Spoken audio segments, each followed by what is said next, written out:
All right, so we begin in America on this edition of the SportsMax Zone, where the sun is setting on the second edition of Major League Cricket. Well, there's just one game in the league phase of the competition left before MI New York, team of West Indians Nicholas Pooran, Karen Pollard and Romario Shepherd take on fellow West Indian Dwayne Bravo and the Texas Super Kings in Wednesday's MLC Eliminator. Akil Hossain and his Washington Freedom, who finished the league stage atop the point standings, will then battle the second-place San Francisco Unicorns in Thursday's qualifier for an automatic place in the final. Then there's Friday's challenger to be contested by the winner of the eliminator and the loser of the qualifier, from which the victors also advance to Sunday's final. But before we delve into all that, how has the West Indian contingent performed in the tournament so far? Well, the man who knows a lot about cricket, Nikhil Uttamchandani, he joins us this afternoon via Zoom. Good afternoon, Nikhil. Where in the world are you and how are you doing? Hi, good afternoon, Maria. Still in Dallas. Nothing has changed. I'm doing very well. Yeah, well, I know one of the jokes is that, you're always traveling everywhere. So sometimes we can't keep up with you. So I just wanted to make sure that, nothing had changed. So let's talk some MLC.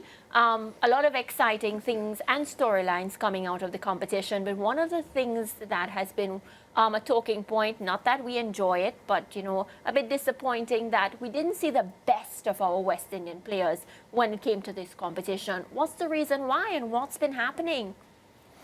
Yeah, I think, look, they haven't definitely been at their best when you think about the way they went last season, especially someone like Nicholas Pooran, who scored the most runs.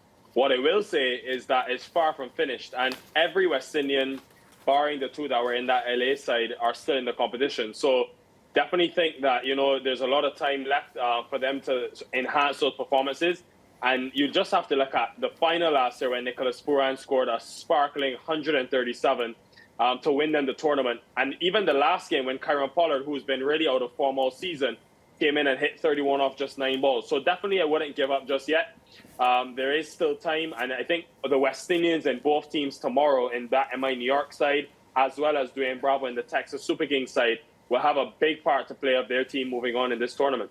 Yeah, and as we're on the point of the different West Indies players, let's talk about tonight's match. So we have the Texas Super Kings, which is Dwayne Bravo's team, that will be up against Seattle Orcas, that they didn't really have the best competition so far, because based on the standings, they're sixth on the table. They had one win so far, total of 2 points, but they have Aaron Jones, who had been one of the talking points of the World Cup. So how do you see tonight going, Dwayne Bravo versus, I want to say, Aaron Jones? They have Henrik Klassen as well. He's top class when it comes to the bat. So what can we expect for tonight's matchup? Yeah, again, not a lot in this one because Texas have already qualified. But for Seattle, it will be just trying to gain some sort of confidence or some pride, really, from this tournament because they've only won the one game. And it really has been disappointing from them. Kimo Paul, the West Indian, is in that Seattle side. Obed McCoy was scheduled to be in that side, but because of personal reasons, didn't come in. So it's been a challenging year for them. They didn't have their captain of last year, Wayne Parnell, who took them to the final. They went unbeaten for the majority of that group stage last season, finished first in the table. So there'll be a lot to reflect on. I think the biggest problem for them is just the amount of players that were in and out of the 11. They really struggled to find that continuity within their 11, and they had injuries to Imad Ozim, several overseas players having to be replaced because of injury. And it's always tough in a tournament of this nature where the games come at you so thick and fast. It's always tough when you have such a new group of guys to sort of mesh and merge. And it's why I'm so surprised MI New York, for example, have not performed better this year, because the core and nucleus of those guys is the same as last season who won the tournament. They've got their same leader in Karen Pollard, and Nicholas Pooran is still there. And they've added 2 other superstars in Shepherd and Norkia. But they've had inconsistent performances that they'll be hoping to put behind them as they move on to into the playoffs. Yeah, and getting ready for this show, of course, I was reading up a bit, checking the standings and the stats. And it's so normal for me to see Sunil Narine in the top 5 when it comes to impact with the ball and everything. But he's actually ranked number 8, Nikhil, having taken 5 wickets so far. Your assessment of how he's gone about this competition for the LA Knight Riders? Yeah, I think Narine, in terms of with the bat, first of all, he'll be disappointed. I believe his highest score of the season is just 8 runs. And coming off the IPL where he was the MVP and scored 400 plus runs, obviously he would have wanted to contribute more. With the ball, I thought he bowled spectacularly well. The thing about Sunil Narine when he goes and plays these various franchise leagues is that teams know he is the danger man. So what you're seeing a lot of occasions is that teams are looking to just see him out and try to attack the other 16 overs that you have at your disposal. So it's not really a fault of his. I think the way that he's been able to go at just a run a ball or less in all the different conditions he plays in around the world, it's amazing. And it helps his teams that he plays for take wickets with the other guys that puts pressure on the batters in the middle. So definitely thought he bowled well, but the batting, he would probably want to contribute a lot more. Nikhil, I want to talk quickly about the impact and the status of the MLC as a global franchise because of the rosters that we saw and the players signed up. A lot of talk about the league becoming a very, very prominent league globally. I know it's still in its embryonic stages, but as we look back even on the IPL match, the World Cup matches that were staged there and the pitches and so on, can you talk to us quickly about the pitches and if they've been satisfactory up to this point? Lance, the pitches, especially here in Dallas, I think in Morrisville, we have to remember, they played a few matches in Morrisville to start the tournament. But just to put it into context, it's a public ground, a public park, which they have made and transformed into a cricketing facility. But it's not a full-on cricket, I would say, stadium. But what you're seeing here is Dallas. This is the Grand Prairie Stadium, and this, to me, is a state-of-the-art facility. It was ranked as one of the better surfaces in the entirety of the World Cup. And just to give you an example and put something in context for the West Indian viewers, we've had 6 games recently on one surface, and a few of us were having that discussion. Unfortunately, in the Caribbean, we haven't been able to do that. Usually you'll see 2 matches on a pitch, then we switch to another pitch, you get back to that one. There always has to be that rotation because the pitches don't always hold up for that long. The fact that you can play 6 matches on one single strip, I think it says so much about the preparation they put into this surface, but also the strategic planning when they were building this stadium. They really did well in terms of drainage, in terms of lights. They've got LED lights. It is a state-of-the-art facility. And when it comes to the venue, I definitely think they're miles ahead of what we have in the Caribbean. And obviously you expect that, given that it's a lot newer.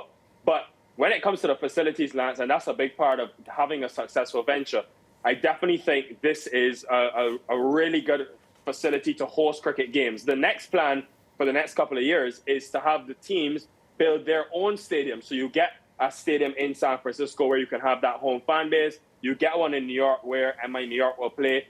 That will be the next step. But in terms of Dallas, excellent.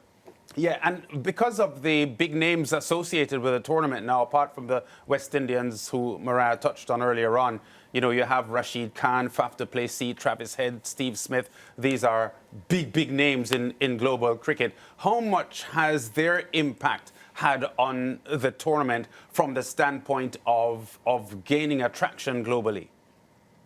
Oh, massively. I think, look, one of the big things for me is to see the diaspora that comes to the games. There's a lot of Indian, I would even say Afghanistan diaspora because of Rashid Khan, Noor Ahmad, Naveen ul Haq. There's a lot of diaspora that are coming to these games. The finals already sold out. I think all of the playoff games are very close to being sold out. And that is one of their biggest aims, to try and appeal to the Indian diaspora and also the cricket-loving people here in America while building and trying to get new fans involved. But in terms of a global perspective, I think they've done well to be able to have the games being shown all over the world, in the Caribbean with you guys, you know, in Australia, in England, which is good. The timings probably don't work out as well for places like Australia or South Africa, but it's, you know, 6 or 7 a.m. in the morning in India. So definitely guys like Pat Cummins and Steve Smith, Travis Head, the names that they've been able to attract, it will be watched. And the fact that you've got the IPL franchises involved, I think that in itself, I look at the social media following, for example, of the Texas Super Kings, it's almost at 300,000 on Instagram alone. So the fact that they've had that sort of alignment, I think it's done really well in building a fan base. And look, they do a lot, community outreach. They have events here in Texas. Every game you go to, you get a shirt or a hat or a whistle. So they're trying to have that engagement, but build a connection with the fans, which I think is really important. Yeah, and the spillover from the T20 World Cup experience, you just mentioned the diaspora getting involved. How much has this edition of the MLC benefited from the fact that it just comes on the back of a T20 World Cup tournament, and the appetite for cricket among the diaspora would be pretty strong, I would think?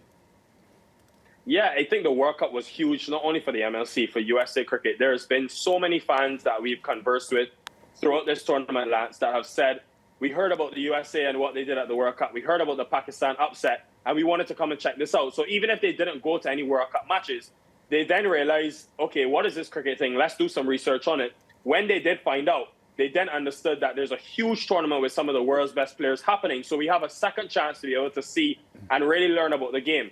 So I definitely think that USA, whatever they did, the overall experience at the World Cup, it would have put them on the map per se in terms of growing the game. But also the key thing has been the amount of Americans, Native Americans who come from Tennessee, come from Ohio, and some of them drive, some of them fly. They just all come in to watch the cricket. And I think that is something that obviously we know that the Indian diaspora will always engage. But if they can get the baseball-loving people, the American people to buy into the sport, there'll be no stopping the US and the market that they have for sports in this country. Yeah, Nikhil, and I don't suspect that the news that came out this week about the ICC investigating the conduct of the T20 World Cup from an administrative standpoint and some budgetary issues is taking anything away from this MLC, is it? MCL? No, it's not, Lance, because they have separate entities. So MLC is run by a company called ACE, and USA Cricket obviously is done by their own board. So there hasn't really been any interference or any real backlash. They almost work as separate entities with a bit of support from the governing body, of course. Yeah, and going back to some of the stats in the MLC, as Mariah just pointed out, a little bit disappointing from the Caribbean standpoint. As you've correctly mentioned, though, that the tournament isn't finished yet, so let's not cast aspersions on the performance of the West Indies players. But overall, there were opportunities. I saw the stats today, and I looked at Akeem Paul. He is a player that I had a lot of time for. I know he had some injury issues that sort of stalled his growth as an international cricketer. But can you say anything about Akeem Paul and his all-round ability that he has displayed in the tournament so far? Yeah, I think he's only played 2 matches, and it's always tough. He started there as just a net bowler and an international reserve.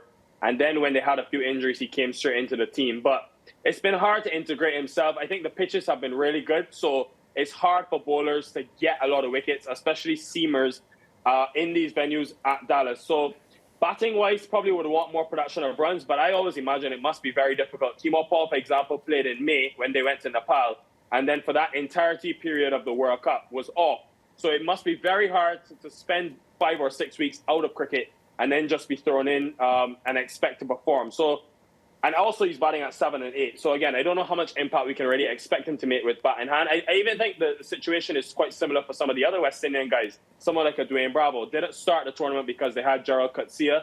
Only after injuries is when he came in, and he's been one of their better bowlers in the last couple of games. I think he's got 4 wickets. So other than Pooran and Kieron Pollard, none of the other guys have played the full matches. Akil Hossain, people will look at that and say, well, he's averaging 40 with just 2 wickets. But franchise cricket is of nature where you don't play the same role that he would play for the West Indies. Hossain has bowled, I think, 2 or 3 overs in the entire tournament in the power play, where we're used to seeing him bowl 3 overs with the new ball, so every game.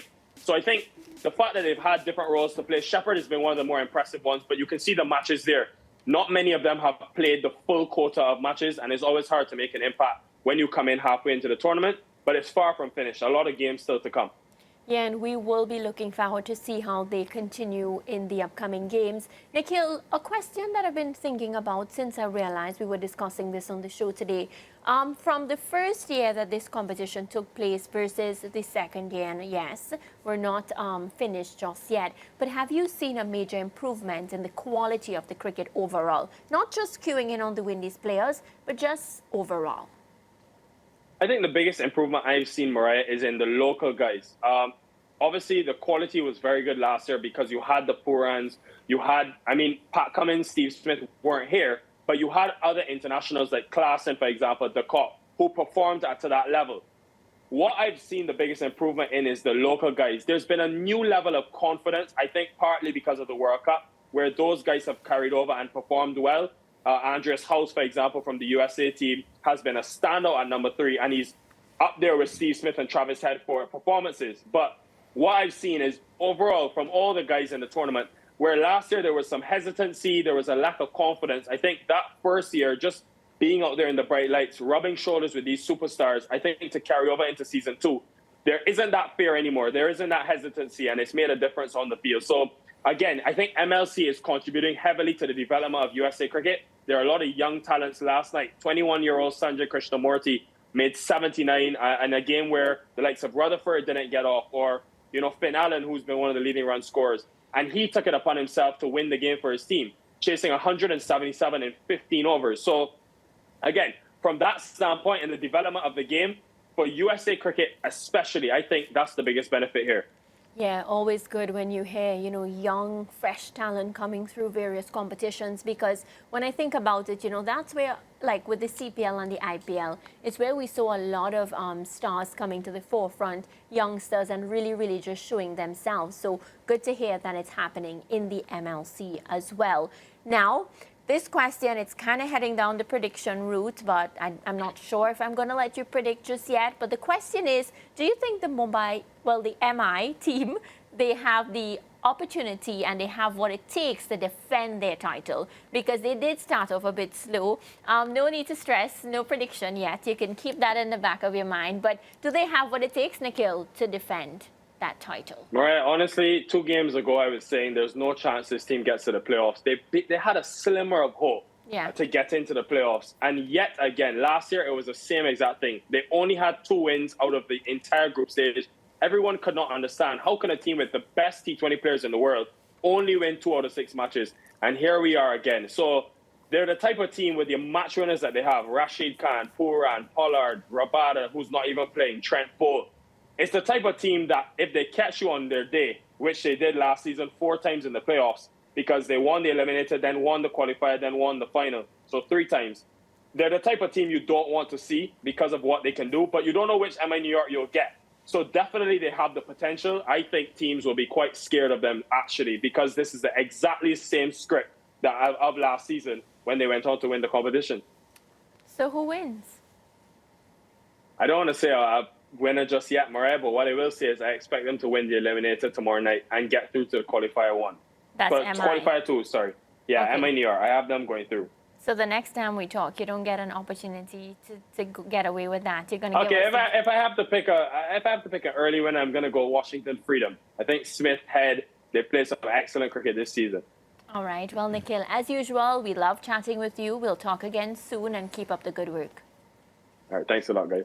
All right, Nikhil Uttamchandani there, of course, bringing us the very latest in cricket. Going to take a quick break and come right back.